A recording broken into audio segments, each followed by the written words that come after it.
Okay. It's going? Yep. Okay.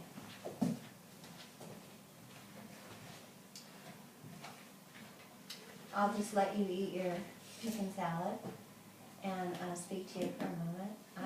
I wanted to say that the IEP meeting, you were fantastic. Well, thank you. You were fantastic because you did something really important, which is advocating for yourself. You know what that means? Like, talk to yourself. Like, talk about your own perspective about it. Yes. And stand up for yourself. Talk to the man, stand up for yourself, fight for yourself. Mm-hmm. And I thought it was fantastic, just Thank you. fantastic. Mhm. And since everybody was in agreement that, including you, that you need to work on writing, today we're gonna work on writing. Mm-hmm. So the last time we each told a story, and your story was, I thought, a really interesting idea that I think we could work together to develop into a written task. So I wanted to start with that story because you've expressed that it's hard to organize your thoughts, and you've tried every graphic organizer there is, right? Mm-hmm. Outlining, the bubble thing, right? Mm-hmm. Everything. So I wanted to work on, start with pictures. And first, pictures as a graphic organizer Mm-hmm. combined with words in the preliminary phase of your writing to help get something where you can look at it. Mm-hmm. So it's not just in your head, it's right there in front of you, and you can have the content in front of you, so then you can see it to organize it Right. comfortably. Because the beginning stages of writing, it's important to be comfortable, so you can get your thoughts out. It doesn't matter if the spelling is right, the sentence structure is right. What you want is to see like the skeleton of a story. Right. Okay? So I'm going to let you finish that, and so I'll talk a little bit more since you're eating. So we're going to start with you retelling the story. Okay, so just think, do you remember it? About the synchronized swimming and the girl with her phone number, trying to get your phone number. Oh yeah. Mm-hmm. Remember? Mm-hmm. And I think I remember you started driving in the car or someplace. Mm-hmm. Okay, so let's just talk about this. I'm going to ask you to retell the story. Okay. Okay, and then after you retell the story, I'm going to ask you to draw some pictures. Okay, and accompany the picture with a word if you'd like. If you'd like to not accompany it with a word, we can save that for later. You could just draw the picture. Now, in the beginning, are you ready? Or have some water and then you can retell the story. Okay. It's important to have a snack after school. Mm-hmm. This is after school, not during school. I would never use food during school. Okay, here, let me get that. Okay, thank you. And just think about your story.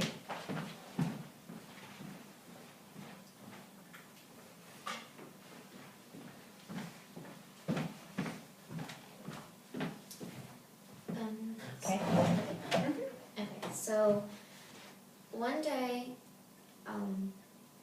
after practice, our whole team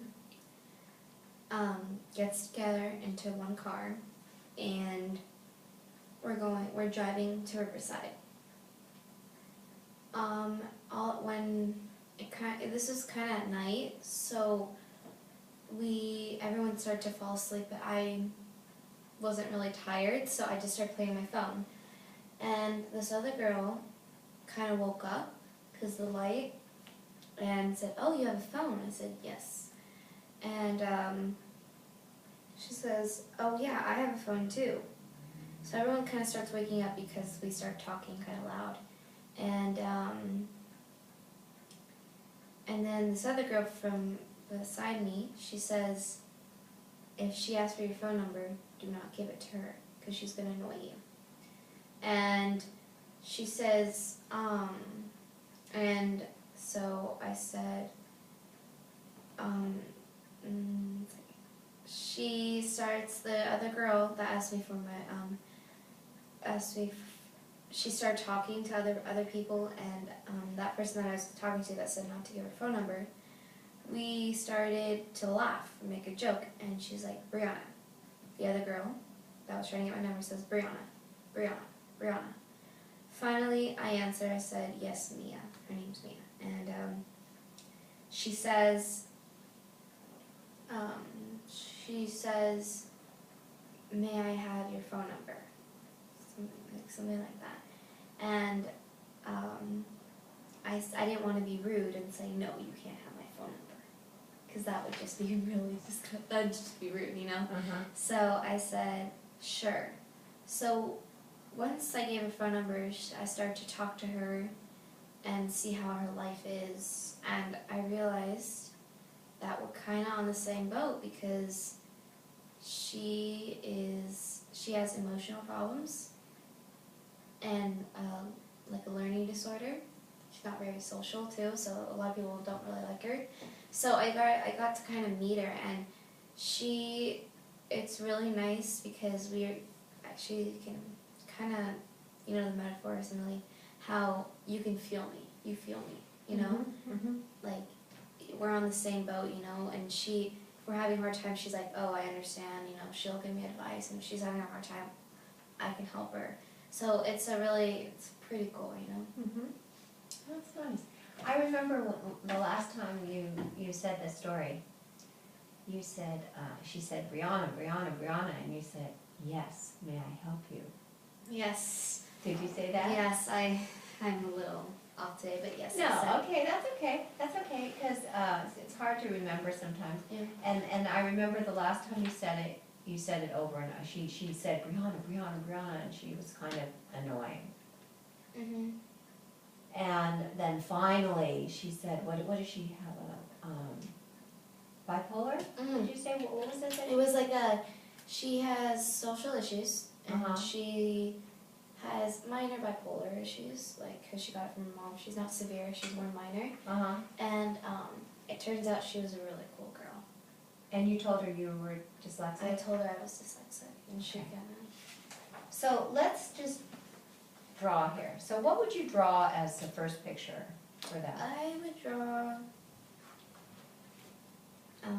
everyone in the car. And I think for this exercise, it's really not about the drawing.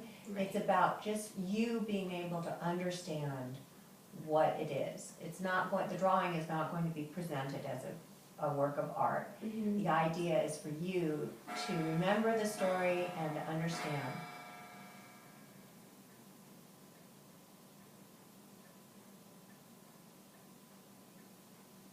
Should I just draw stick figures? I would. Yeah. I would. For the sake of time, something quick, you know. I had this wonderful, I need to show you, comic strip.